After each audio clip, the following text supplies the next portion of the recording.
Crímenes imperfectos, Australia. Soy Steve Lichtman. A finales de la década de 1980, dos asesinatos de características muy distintas levantaron un enorme revuelo.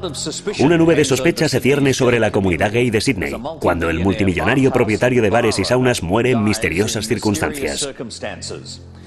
Luego, su amante, el heredero de su imperio, es asesinado. Muchos son los que pretenden beneficiarse de estas muertes, pero ¿quién sacará mayor provecho de estos asesinatos? Pero en primer lugar hablaremos de otro caso. La familia real del boxeo australiano se ve desgarrada cuando el padre, que maltrata a sus hijos, empuja a uno de ellos, un campeón nacional, a cometer un crimen. El puñetazo asesino.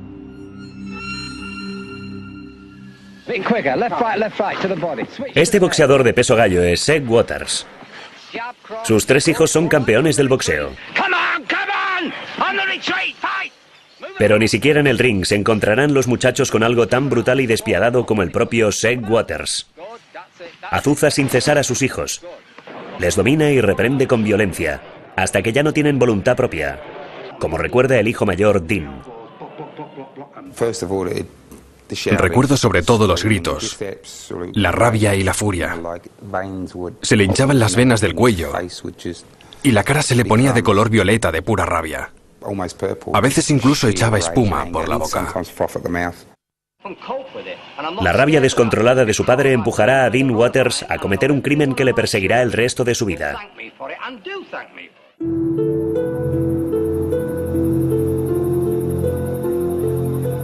Estamos en 1988. En la costa central de Nueva Gales del Sur, Alan Hall, un adiestrador de caballos, es encontrado muerto en medio de un charco de sangre. 2 pistoleros le han tendido una emboscada y le han matado. Hall, un delincuente menor, tiene fama de no pagar sus deudas y ha sido acusado de abusos homosexuales y tráfico de drogas. Ciertos rumores afirman que ha destruido el matrimonio de un hombre discapacitado seduciendo a su mujer. Meses antes del asesinato de Hall, la policía recibió una carta anónima acusándole de estar drogado hasta las cejas y disparar con un rifle sin tener licencia de armas. Yo ya sabía quién era Alan Hall. Me había ocupado de un asunto de poca monta relacionado con las drogas en el que estuvo involucrado. Tras denunciar que alguien ha disparado contra su casa con el objetivo de atracarle, Hall será objeto de una amenaza todavía más inquietante en febrero de 1988, cuando alguien prende fuego a su vivienda.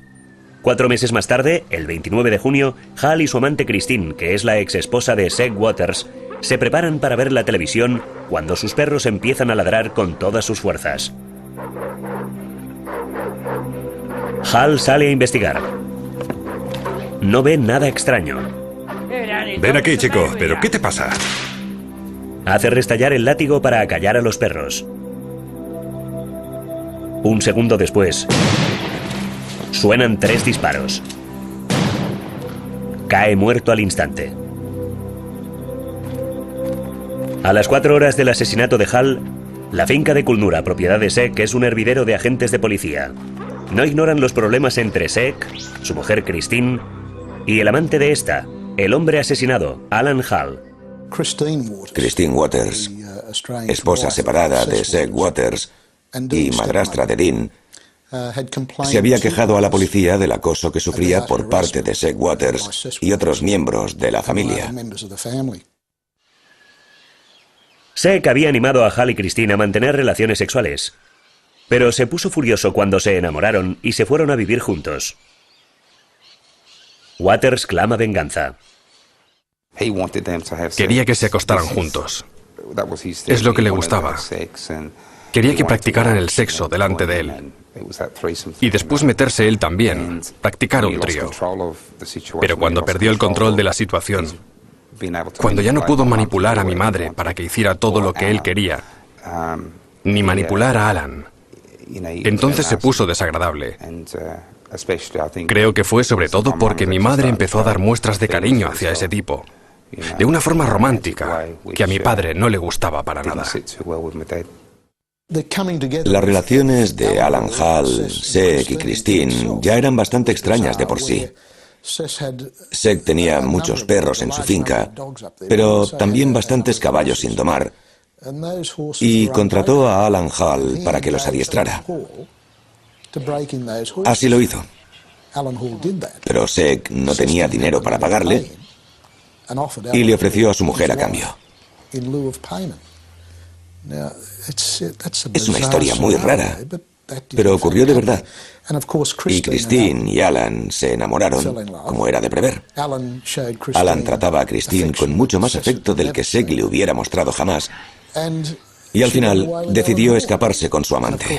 Por supuesto, Seg se convirtió entonces en el esposo ofendido. El hecho de que los Waters estén relacionados con el asesinato causa un revuelo en los medios de comunicación. Seg y sus hijos Dean, Troy y Guy están considerados como la familia real del boxeo australiano. La prensa conoce a Seg como un excéntrico ciudadano británico que había emigrado de su país en los años 70 para criar a sus hijos en el campo australiano, lejos de las tentaciones de lo que califica como jungla. No fumo ni bebo, por lo tanto ya de entrada hay un conflicto de personalidades. Y cuando empiezo a hablar de lo demás, bueno, pues a la gente no le gusta. Empiezan a pensar, ese tío es un poco friki, una especie de friki. ¿Sabes? Pero nadie sabe lo que esconde su pasado. Los años que Seg ha pasado en los penitenciarios más duros de Inglaterra le han enseñado los peligros que acechan a los jóvenes. Opina que, como los leones, los niños tienen que domarse. Y se jacta de que si sabes domarlos bien, incluso matarían por ti. Su familia, Christine, los 3 chicos y una hija, Tracy, viven bajo el constante terror de sus violentos ataques de furia. Era un hombre muy brutal. Dudo que Seg tuviera algún rasgo humano habitual, como cariño o afecto, ese tipo de sentimientos. Creo que para Seg solo eran una señal de debilidad y trataba con desdén a quien quiera que diera muestras de este tipo de sentimientos. Así es como trataba a su familia.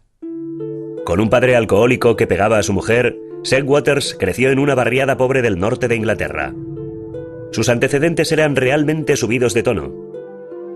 Mientras amenazaba a sus hijos con matarles si se volvían gays, él mismo tuvo relaciones homosexuales durante una estancia en la cárcel. Había actuado de extra en películas de terror. Obligaba a sus hijos a pasar con él las vacaciones en campamentos nudistas. Le acusaron injustamente de haber asesinado a su tercera esposa. Obligó a su quinta mujer, Christine, a prostituirse para financiar su sueño de formar 3 campeones mundiales del boxeo. Presumía de conocer a los criminales más destacados de Gran Bretaña y sometía a su familia a un demente y férreo control absoluto. Dicen que soy una especie de lunático y yo creo que soy un padre muy bien informado. Teníamos que orinar en un cubo, en medio de la habitación. No nos dejaba ir a orinar al váter por la noche, de manera que teníamos ese cubo en medio de la sala de estar. Y si nos levantábamos, teníamos que ir a orinar en el cubo, y a veces él estaba allí. Y me aguantaba el pene mientras orinaba en el cubo. Era algo que me hacía sentir muy inferior y de alguna manera asqueado. Es que no quería que me tocara. No teníamos dinero, no teníamos trabajo, pero a pesar de todo... Pero los demás no ven nunca este lado de Seg Waters. Ha obligado a sus hijos a ocultar la verdad sobre su malvado carácter, haciéndoles ensayar respuestas a las preguntas que los medios de comunicación puedan plantearles acerca de sus relaciones familiares. Seg deshumaniza todavía más a su familia, llenando su destartalada granja con una verdadera jauría de perros sarnosos y decenas de gatos. Excrementos y suciedad por todas partes, continuamente, y teníamos que vivir así. Claro, uno se pregunta, ¿cómo puede aguantar una cosa así una persona joven? Pero nosotros creíamos que no teníamos otra opción. Creo que teníamos 24 años, casi 25, y todavía vivía en casa de mis padres, en estas circunstancias tan asquerosas. Pero es que estábamos totalmente controlados.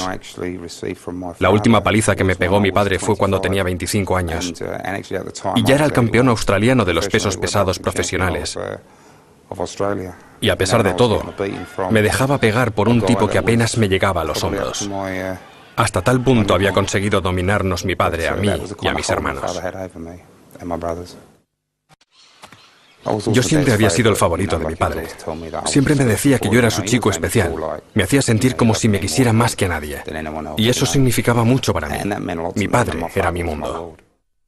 Poco podía imaginarse Dean, sin embargo, que para conservar su posición privilegiada como favorito de su padre, deberá estar dispuesto a asesinar a su madre y a su amante.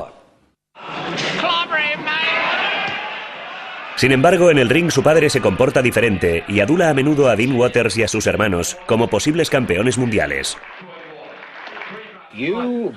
Hoy has estado muy bien. Has boxeado mejor que nunca, chico.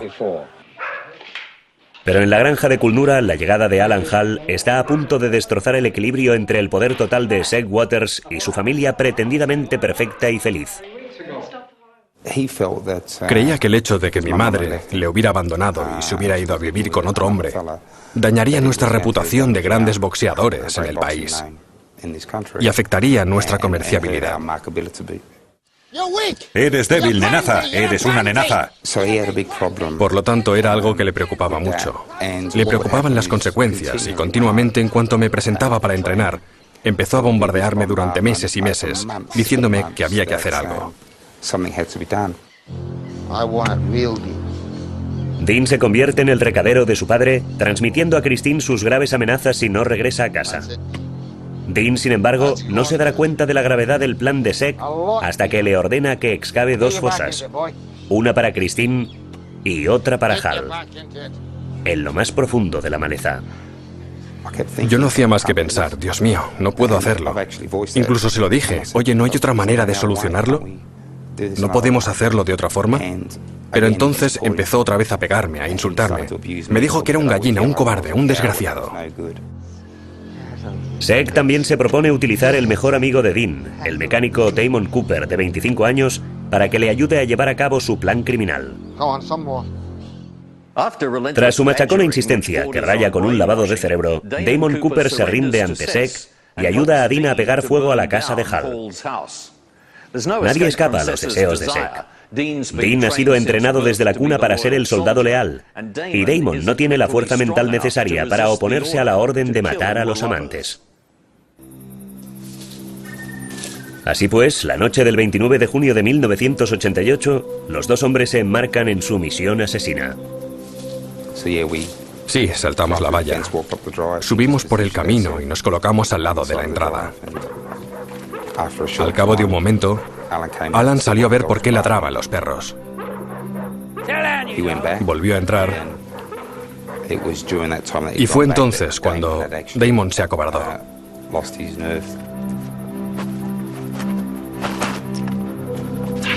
Damon, ¿qué estás haciendo? No puedo, tío. Es que no puedo. Le tranquilicé y le expliqué que teníamos que hacerlo. Que eso era lo que quería mi padre. Ojalá hubiera podido largarme con él en aquel momento. Pero para mí era completamente imposible. No tenía otra opción. Es muy fácil para alguien de fuera decir, sí, sí la tenías. Podías haberte marchado. No era así, no era tan fácil.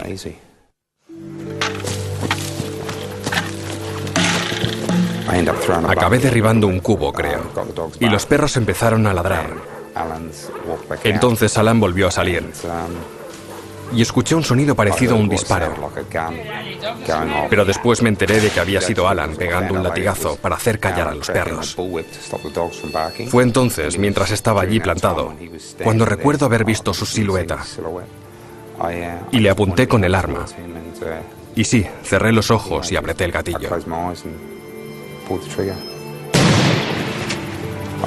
Me levanté y disparé otros 2 tiros, aunque ya había caído al suelo. Ya no estaba de pie, pero fue un acto reflejo. Cuando me giré y empecé a correr, después del tercer disparo, oí a Damon descargar su escopeta.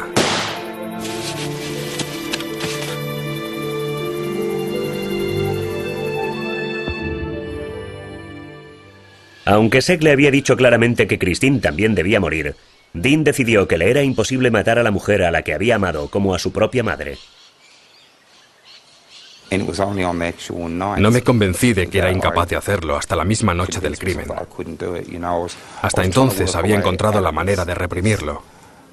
Pero claro, aquello era demasiado gordo para mí. No pude reprimirlo del todo. Y una media hora antes del tiroteo, decidí que no podía hacer daño a mi madre. No podía hacerle daño. Y recuerdo que pensé, espero que papá no se enfade. Muerto Hal, Dean y Damon corren presas del pánico. Ensucian la alfombrilla del coche con tierra sacada de otro lugar para cubrir sus huellas, por si la policía registra el vehículo.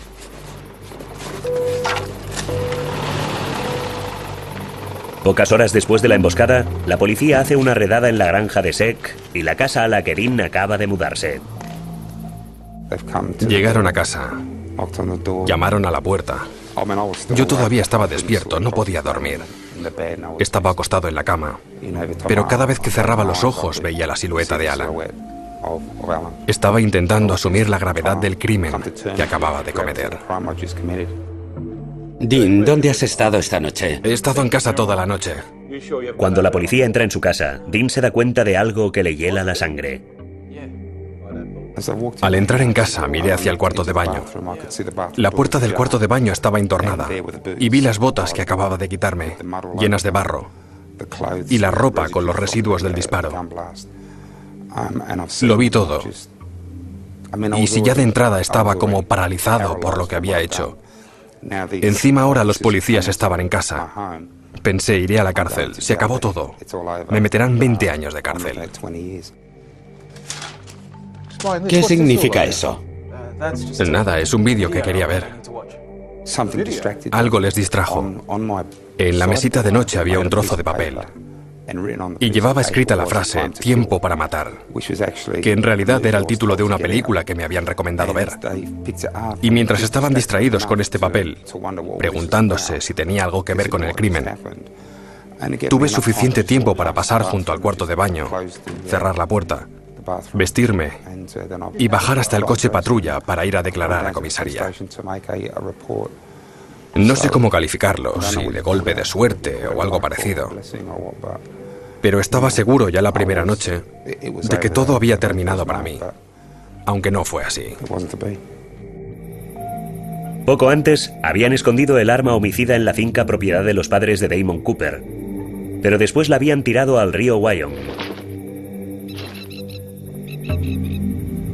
Después de su interrogatorio, Dean se deshace de sus zapatos y su ropa, que pueden inculparle.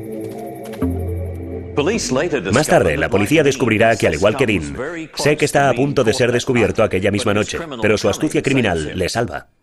Sek, tenemos una orden para registrar la casa. ¿Le importa que echemos una ojeada? Adelante, chicos. Mientras la policía registraba la casa, Sek descubrió un casquillo del calibre 22 tirado en el suelo. Sek lo recogió y se lo metió en la boca y lo mantuvo bajo la lengua todo el rato mientras hablaba con la policía. Pues claro que no. ¿Está seguro? ¿No ha estado con nadie? Escuchad, he estado aquí toda la noche. Con las prisas para ocultarlo a la policía, no recogió tan solo el casquillo, sino también un trozo de excremento canino que había en el suelo. Y se lo metió en la boca junto con el casquillo. Cuando Dean se encuentra con Sek a la mañana siguiente, no le felicita precisamente. ¿Por qué lo haces todo tan mal? Tenías que matar a Alan y matar a Christine. Recuerdo que cuando fui a entrenarme aquella mañana, me gritó y me insultó. Y estaba muy enfadado porque Christine no había muerto. Yo estaba completamente vacío por dentro. Estaba perdido, estaba, de veras, como un muerto viviente. Estaba vacío por dentro. Pero cuando me dijo que también tendría que haber matado a Christine y que si Damon se había rajado, también tenía que haberle matado a él. Pues tenías que haber matado a Damon también. No sé qué me pasó. No sé cómo había podido pensar que al hacer algo tan terrible, todo iría mejor. Que nuestra vida se arreglaría de repente. No sabes hacer nada. Eres un completo inútil. Troy Waters se está preparando para disputar el campeonato IBF contra el italiano Gianfranco Rossi cuando la policía detiene a Sek y a Dean por el asesinato de Alan Hall. Aunque su campaña parezca perdida y Rossi le lleve una gran delantera, Troy recibe un importante espaldarazo antes de volar a Europa, cuando el juez de instrucción sobresee la causa por falta de pruebas. Me siento reivindicado. Y en algún momento podré contar una increíble historia, una historia de intriga y conspiración, pero eso es otra historia. Aunque Dean celebra su libertad en frente del juzgado, su conciencia sigue acosándole cuando está solo por la noche. De alguna manera había perdido la inocencia. Algo había cambiado. Y sinceramente lo recuerdo, nunca lo olvidaré. Algo había muerto en mí. Algo había cambiado. Había arrebatado una vida y sabía que nunca podría devolverla. Me debatí con esta idea durante muchos años. Estuve a punto de suicidarme porque no podía acostumbrarme a la idea. Dean no ha confesado nada a la policía, pero sí se confiesa, tarde una noche, con un sacerdote local en Terrigal Beach. Dean me abrió su corazón, descargó toda su conciencia, me lo contó todo. Después le hablé de la importancia de la confesión para poder limpiar su conciencia. Tenía que dar un paso adelante. Tenía que dirigirse a la policía y contárselo todo. Mientras Seg sigue planificando combates y campeonatos mundiales para Troy y Guy, Dean se ahoga en un mar de desesperación. Aunque al principio busca refugio en la religión cristiana, le resulta más fácil marcharse a Melbourne y perderse en el ambiente delictivo y las drogas. Era un estilo de vida horrible, pero allí por lo menos me sentía integrado. Porque todo el mundo hacía lo que no debía. Yo me debatía. Todos huíamos de distintas cosas y utilizábamos el alcohol y las drogas para enmascarar nuestros sentimientos. Dean teme que la policía vuelva a abrir el caso, un temor reavivado 5 años después cuando el detective Dennis O'Toole vuelve a interrogarle. O'Toole sabe que la única forma de resolver el asesinato de Hall será con una confesión. Y le pregunté si había cometido el asesinato de Alan Hall. En aquel punto, Dean, que parecía muy desenvuelto, apartó la mirada. No pudo contestarme mirándome a los ojos. Y de hecho no me contestó. Se encogió de hombros. Tras 2 años infernales, luchando con impulsos suicidas y conviviendo con criminales habituales, Dean Waters, que se enfrenta ahora a las responsabilidades de la paternidad, regresa a su casa en la costa central, abotargado y emocionalmente hundido. Llegado a este punto, algo en mi interior me decía sin cesar que tenía que confesar para poder rehacer mi vida. No podía barrerlo bajo la alfombra y empezar a vivir de nuevo. Tenía que dar marcha atrás, enfrentarme a lo que había hecho. Y era una idea terrorífica porque sabía que tendría que sacar tantas cosas, hablar de tantas cosas. Y supongo que temía que mis hijos descubrieran todo aquello. Estaba muy preocupado por el efecto que tendría sobre ellos. El pastor Kevin Brett pone a Dean en contacto con Manny Konditsis, un abogado local. Pasarán otros 12 meses antes de que Konditsis tenga luz verde para organizar un encuentro con el detective O'Toole. De entrada no mencionó el nombre, pero me dijo, ¿sabe de quién estoy hablando? Y yo le contesté, sí, lo sé. Y nos encontramos al día siguiente en el despacho del abogado. Entré en la sala y Dean me dijo que quería quitarse ese peso de encima. Cuando el detective O'Toole me preguntó si había sido yo el autor de los disparos, si había matado a Alan Hall, recuerdo que las palabras no me salían de la boca, porque llevaba tanto tiempo mintiendo, que me había convencido de que esa era la forma de solucionarlo todo. Mentir, mentir, mentir, mentir. No conseguí decirlo de buenas a primeras, pero una vez lo dije, volví a repetirlo, y entonces todo fue bien. Al enterarse de que Dean ha confesado, Damon Cooper se entrega a la policía. Sé que es detenido durante un viaje a Wyoming. Su actitud es diametralmente opuesta a la de Dean. Creo que estaba en una fase de negación total. Apenas pareció reaccionar. No cooperó en absoluto. Y se mostró muy agresivo, tal como era de esperar, supongo. Cooper es el primero en comparecer ante el juez. Su representante legal no intenta exculparle alegando que no ha actuado por voluntad propia. Teniendo en cuenta las pruebas existentes, lo mejor que puede hacer por su cliente es obtener una condena por homicidio, por la que recibirá una condena de 18 años de cárcel con 12 sin libertad condicional. Una apelación posterior fracasará al igual que una petición de clemencia al gobernador. Poco después de la confesión de Dean, Seg Waters muere de un ataque al corazón a los 70 años.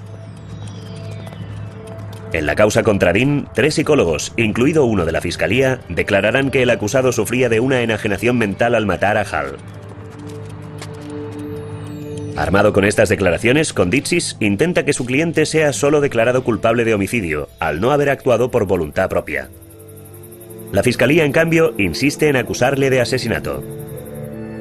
El tribunal se ve bombardeado por los relatos de la terrible educación de Dean. Miembros del jurado lloran abiertamente al escuchar el testimonio de los chicos Waters acerca de su infancia. Absolutamente horrendo. Les permitía acostarse por la noche, después de haberles dado una paliza, para despertarles de nuevo a las 3 de la mañana y pegarles otra vez. Mientras Dean intenta hacerse a la idea de una dura sentencia, Konditsis tiene la sensación de que Dean quizás sea absuelto, pero no se atreve a darle demasiadas esperanzas. Dean se había dejado sus llaves en casa, porque estaba convencido de que no las necesitaría, de que no volvería a casa, que iría directamente a la cárcel. Pero eso es lo que queríamos que creyera. Yo quería que solo esperara una condena por homicidio, como lo mejor que podía obtener. El jurado solo necesitará 40 minutos para absolver a Waters de todos los cargos. Y entonces se desata un verdadero caos. Dean, casi incrédulo, sollozaba y daba las gracias al jurado. Algunos miembros del jurado también estaban llorando mientras se daba el veredicto. Cuando el jurado regresó con un veredicto de no culpable que absolvía a Dean Waters, mi reacción fue de asombro total. Me quedé de piedra. Tardé un rato en asimilarlo. Dean Waters es consciente de que mucha gente no comprende cómo es posible que él pueda quedar en libertad mientras Damon Cooper se pudre en una celda. ¿Está usted conmocionado? Estoy destrozado por mi amigo. Se quedará destrozado cuando se entere de la noticia. Es bastante difícil aceptar que la persona que causó la muerte de otra persona quede en libertad, mientras que su cómplice, que no causó daño alguno a la víctima, es condenado a 16 años de cárcel. Incluso hoy en día me parece difícil de aceptar. Puedo comprender que el hombre de la calle se sorprenda de esta absolución. El acusado había admitido su autoría, haber estado allí al acecho para disparar y matar a otra persona. Yo lo comprendo perfectamente, pero el jurado solo podía determinar si en el momento de apretar el gatillo, Dean estaba actuando por voluntad propia o cumpliendo el deseo de su padre. Dean Waters mató en nombre de su padre, y mientras intenta rehacer su vida, está muy claro que muchas heridas siguen abiertas. La vida es muy dura. Tiene sus momentos, pero estoy agradecido de tener a mis chicos. Es que las cosas siempre pueden ser peor, ¿no es cierto? Yo estoy sano, soy un hombre libre y tengo a mis hijos. Y actualmente estoy intentando sacarme mi título de mecánico. Al fin y al cabo, los hijos de Seg Waters han acabado siendo hombres de bien, aunque uno de ellos haya sido acusado de asesinato.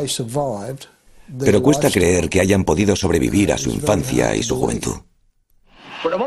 De una cosa estoy seguro, de que serán capaces de enfrentarse a la vida y salir airosos.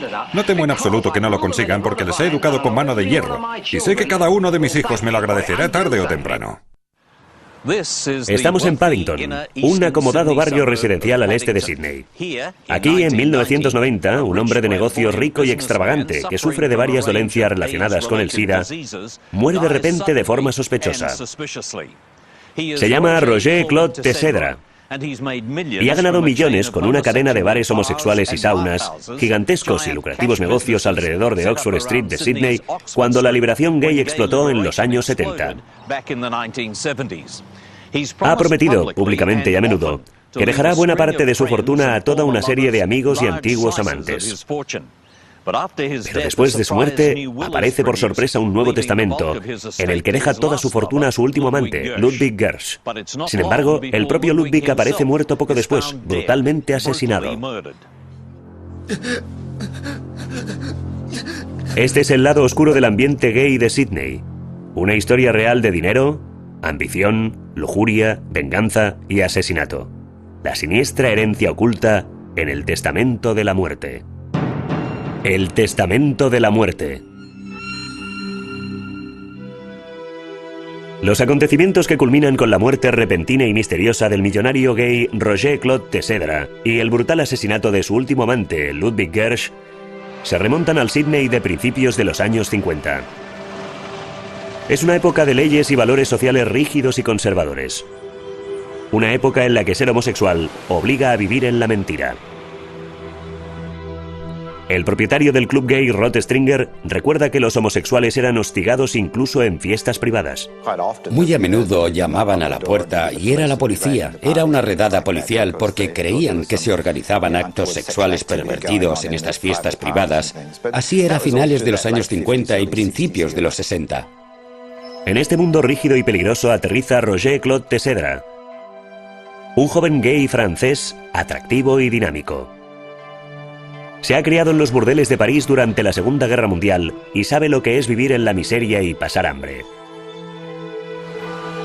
Monta una floristería en el bohemio barrio de King's Cross de Sydney. Y más tarde una peluquería, donde aprende muy pronto los trucos para desviar parte del dinero hacia sus bolsillos y no tener que pagar impuestos. Pero el dinero empieza a llover de verdad cuando se convierte en un restaurador de vanguardia. Un campo en el que su encanto natural y su destreza culinaria le convierten en el maître perfecto. Bien, es que era un hombre muy bien vestido, muy atractivo y siempre tenía compañeros también muy atractivos. Nunca tuvo problemas en pasear por toda la ciudad del brazo de la gente más guapa del momento. Los restaurantes de Roger Claude, como The Placa y Le Cabanon, causan sensación en la ciudad y empiezan a atraer a los ricos y famosos, entre otros, numerosas estrellas del mundo del espectáculo. Un conocido personaje de Oxford Street, Craig Petrie, recuerda su estilo y su generosidad. Roger era fantástico, un maître maravilloso. Siempre te hacía sentir bienvenido, siempre te ofrecía una copa de vino, siempre... Nunca te planteaba ningún problema, y su personal era igual. En los años 70, Roger Claude se ha convertido en un miembro crucial del exclusivo grupo de empresarios y magnates de los negocios inmobiliarios. Desafiando la restrictiva legislación que regulaba la venta de bebidas alcohólicas, dirige una cadena de bares, clubs nocturnos de lujo, discotecas y saunas. Caprichos, 253, Jules y Patches. Los negocios más rentables son las saunas para gays, que atraen un flujo constante de clientes todo el día con bajos costes de mantenimiento. Una sauna puede funcionar con solo 2 personas y pueden atraer a 100, 200, 300 personas al día, y a 5 o 10 dólares por persona puede sacar más de 2.000 o 3.000 dólares al día, además con un mínimo de personal. La sauna King's Team es la joya de la corona del imperio empresarial de Roger Claude. El magnate desvía miles de dólares de sus cajas registradoras y viaja por todo el mundo comprando antigüedades y pinturas que le servirán para transformar una vieja mansión de Paddington en un verdadero palacio. A principios de los años 80 también aprovecha la oleada de liberación sexual que entronará a Sydney como capital gay del Pacífico Sur. En 1981 conoce a Ludwig Gersh, un holandés de 35 años que será su último gran amor. Gersh es un peluquero sin recursos de los barrios bajos de la ciudad, y muchos de los amigos y potenciales herederos de Roger Claude le tienen por un consumado cazafortunas. La escritora y periodista Sandra Harvey investigó la vida de Ludwig. De alguna manera era un personaje bastante complejo, era oportunista, procedía de un entorno muy pobre y creo que cuando conoció a Roger pensó haber tropezado con un buen negocio. Creo que debió serle muy difícil estar con Roger porque, según me han dicho, él intentaba imitarle de muchas maneras, pero no tenía ni el carisma, ni el talento para los negocios, ni el glamour de Roger Claude, por lo que hasta cierto punto se convirtió en un personaje algo trágico. Otros, como el barman Justin Brash, sospechan de las intenciones del nuevo amante, pero se lo toman con más filosofía. Ludwig se había movido mucho tiempo entre la alta sociedad, aunque en un segundo plano, pero fue una sorpresa muy grande cuando se juntaron. Ludwig era un poco raro. Siempre pensé que tenía algo inquietante, pero Roger se enamoró de él completamente. La relación con Ludwig se estrecha todavía más cuando un análisis de sangre revela en 1985 que René Claude está infectado con el VIH, el virus de inmunodeficiencia humana, que está asolando las comunidades gay del mundo entero. En aquella época no había tratamiento alguno, y miles de hombres gay morían a causa de la pandemia.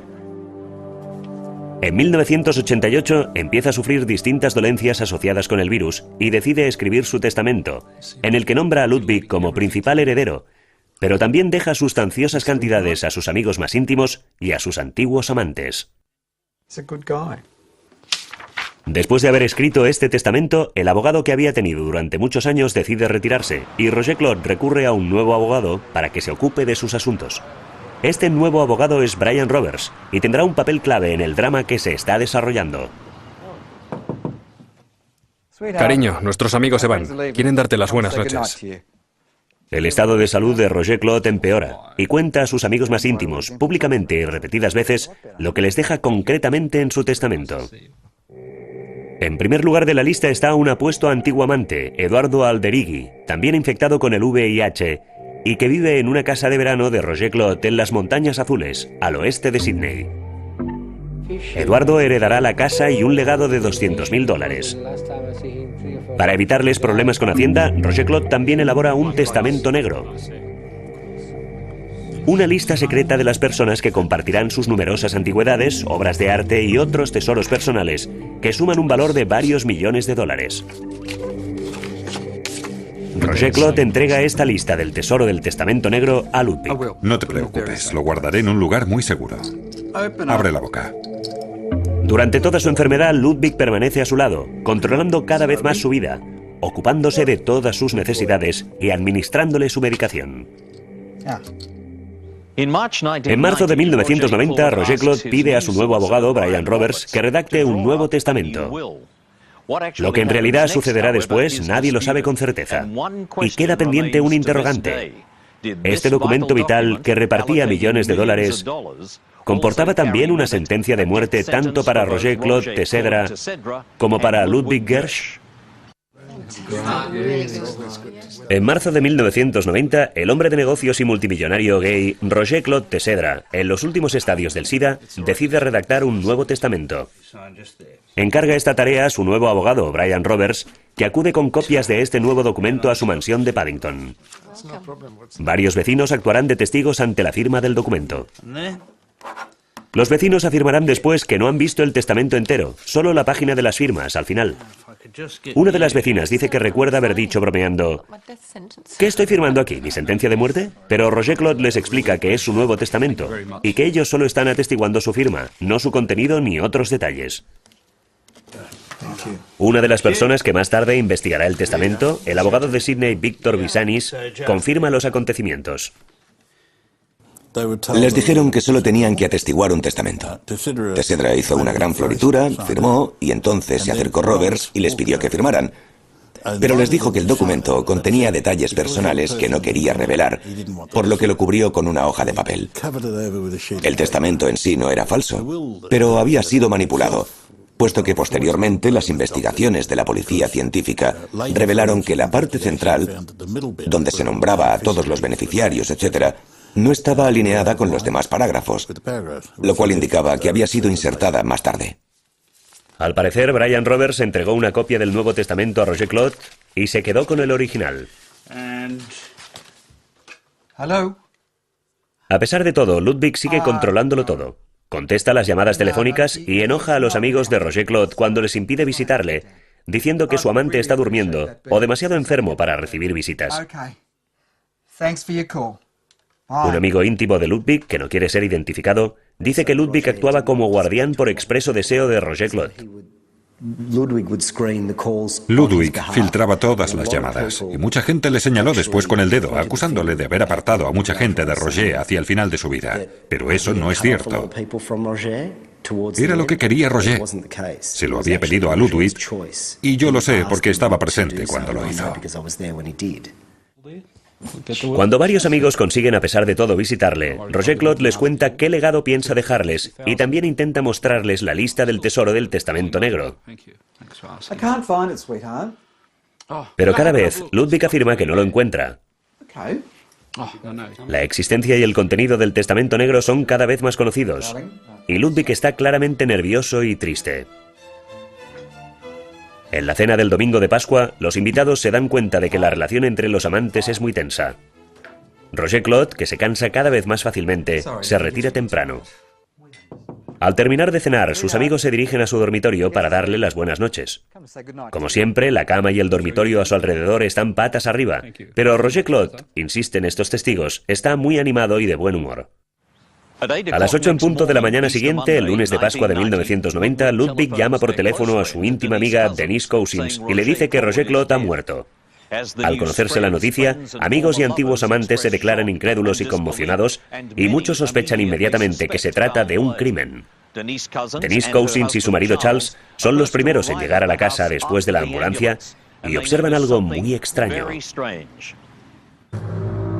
El dormitorio está ordenado como nunca. La cama recién hecha y Roger Claude está acostado de espaldas, bien cubierto con la manta y con los brazos a lo largo del cuerpo. Ludwig dice que es exactamente así como lo ha encontrado. Aparte de esta habitación extrañamente ordenada, sus amigos dicen que Roger Claude no dormía nunca de espaldas. Sin embargo, no habrá investigación. El doctor de Roger Claude firma un certificado de fallecimiento. Aquel deceso súbito y misterioso se convertirá en la comidilla del ambiente gay. Se decía si le habrían asfixiado o si le habían dado una sobredosis. Nadie lo sabía con certeza. La forma en que se dispuso del cuerpo tan rápido, la forma de actuar de Gers tan misteriosa. Más tarde, Ludwig contará a algunos de los amigos de Roger Claude que la autopsia ha revelado que Roger Claude ha muerto de un ataque cardíaco. A otros les dice que ha sido un cáncer de estómago. Miente. De hecho, no hubo autopsia. Y como se sabía que Roger Claude estaba en los últimos estadios del SIDA, tampoco la policía se interesa por el caso en aquel momento. Años después, un juez de instrucción estudia las circunstancias de la muerte y decide que, aunque no existan indicios de un crimen, tampoco puede dar por buena la versión de una muerte natural. Pero de momento, Roberts presenta el documento que afirma ser las últimas voluntades y testamento de Roger Claude Teyssèdre. Ludwig es el único heredero de todas sus propiedades, con un valor oficial de 2,7 millones de dólares. Extraoficialmente se les atribuye más bien un valor de cerca de 8 millones, cantidad que hoy en día sería de 25 millones por lo menos. Tras la autenticación del testamento, Ludwig y Robert revelan que solo deja pequeñas cantidades en efectivo a los amigos más íntimos del fallecido. Cantidades de 10.000 o 5.000 dólares, muchísimo menos de los cientos de miles que esperaban recibir. Esta noticia cae como una bomba. Uno de los amigos inicia trámites judiciales para refutar el testamento, pero abandona más tarde. Para Ludwig será un duelo muy corto. Pronto se le ve salir cada noche, tomar drogas, beber, bailar y flirtear sin tapujos. Conoce a un joven peón italiano, atractivo y musculoso llamado Vince Esposito, con el que inicia una relación estable. Pero también empieza a recibir siniestras llamadas telefónicas y amenazas de muerte. Alguien en algún lugar sabe que a Ludwig se le está acabando el tiempo. Sus amigos advierten que parece vivir bajo un temor constante. Le tiemblan las manos, empieza a beber mucho y a consumir drogas recreativas. Protege la mansión de Paddington con rejas de seguridad de hierro en ventanas y puertas, incluso las claraboyas y la puerta de su dormitorio. Inevitablemente, a causa de su abuso de las drogas y el alcohol, sus amigos empiezan a distanciarse. En el ambiente gay se rumorea que le han visto enzarzarse en acaloradas discusiones con Roberts y con Esposito, aunque estos rumores no se han confirmado nunca. Hasta que, de repente, en octubre de 1990, Ludwig desaparece. Es la noche del baile canalla anual. Un acontecimiento social del calendario gay de Sydney que Ludwig no se perdería por nada en el mundo, por lo que sus amigos llaman inmediatamente a la policía. Ken Bowditch, de la policía de Paddington, se encarga de la investigación. Llevamos a cabo todos los procedimientos normales en estos casos, interrogando a la gente, a las últimas personas que le habían visto en todos los lugares donde había estado. Tenía amigos en Melbourne, les interrogamos a todos y peinamos por completo la zona de Oxford Street, todos los bares de ambiente, todas las saunas. La policía reúne una serie de hechos. Saben que Ludwig ha visitado a Vince en su apartamento de Ashfield, un barrio occidental de Sydney. Esposito dice que han tenido una pelea y que Ludwig ha llamado a Brian Roberts, que vive cerca de allí, y le ha pedido que vaya a buscarle. Roberts declara haber llevado a Ludwig en su coche hasta el centro y haberle dejado aquí, en Oxford Street. Según las investigaciones policiales, nadie más le ha visto desde entonces. En algún lugar, en algún momento, en este viernes por la noche de octubre de 1990, Ludwig Gersh ha sido estrangulado con un pulpo elástico, amordazado y ahogado con un trapo de cocina y envuelto en una funda nórdica. Una vecina del edificio donde vive Esposito dice que le han robado una funda nórdica del tendedero. Otra vecina recuerda haber visto dos hombres sacar una gran moqueta enrollada del edificio de apartamentos. Vince Esposito reconoce haber sacado la moqueta del dormitorio. ¿Esconderá esta moqueta alguna pista del asesinato? Cuando Vince abandonó el apartamento de repente, justo antes de Navidad, poco tiempo después de la desaparición de Ludwig, el agente inmobiliario descubrió que faltaba la moqueta y Vince le explicó que sus hijos habían vomitado y que por eso había tenido que quitarla. La había tirado, la había destruido, algo bastante raro ya de por sí. Tengo entendido que la policía la buscó, pero les dijeron que la habían quemado, por lo tanto, no quedaba rastro de ella. Y eso da que pensar, suscita la sospecha de que la moqueta hubiera servido para ocultar algo.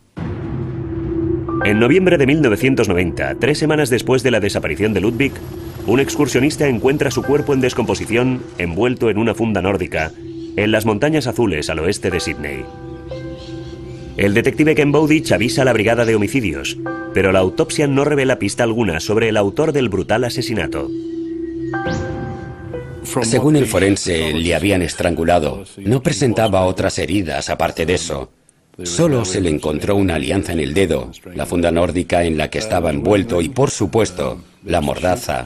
Pero aparte de esto, poca cosa podíamos encontrar porque el cadáver estaba en muy mal estado. Era noviembre, había hecho mucho calor y el cadáver estaba en avanzado estado de descomposición. Tras el funeral y el entierro de Ludwig, Brian Roberts presenta el testamento del fallecido, según el cual ha dejado todos sus millones a Vincent Esposito. Brian Roberts es el único albacea. Más adelante se demostrará que el testamento está falsificado. La investigación del asesinato sigue su curso y los policías secretos se infiltran en bares de ambiente y saunas gays. Uno de los problemas con que se encuentran es que muchos parecen temerosos de hablar y los investigadores se topan con lo que describen como una pared de silencio y temor. Siempre tuve la sensación de que sabían algo que no querían revelar, que sabían algo más de lo que podían decirnos. Y no era solo una intuición, estaba clarísimo a veces cuando les preguntabas algo importante y se quedaban helados. Los amigos íntimos de Ludwig creen que detrás del asesinato hay alguien, una persona poderosa y anónima, temida por muchos. No me gusta demasiado la idea de decir públicamente quién creo que lo hizo. Basta decir que cuando la policía finalmente vino a interrogarme, los investigadores habían ya llegado a la misma conclusión que yo, pero tampoco ellos podían demostrarlo. En aquel momento todavía no se investiga el testamento falsificado de Ludwig, que será por lo tanto autentificado y que permite a Roberts y Esposito controlar toda la fortuna.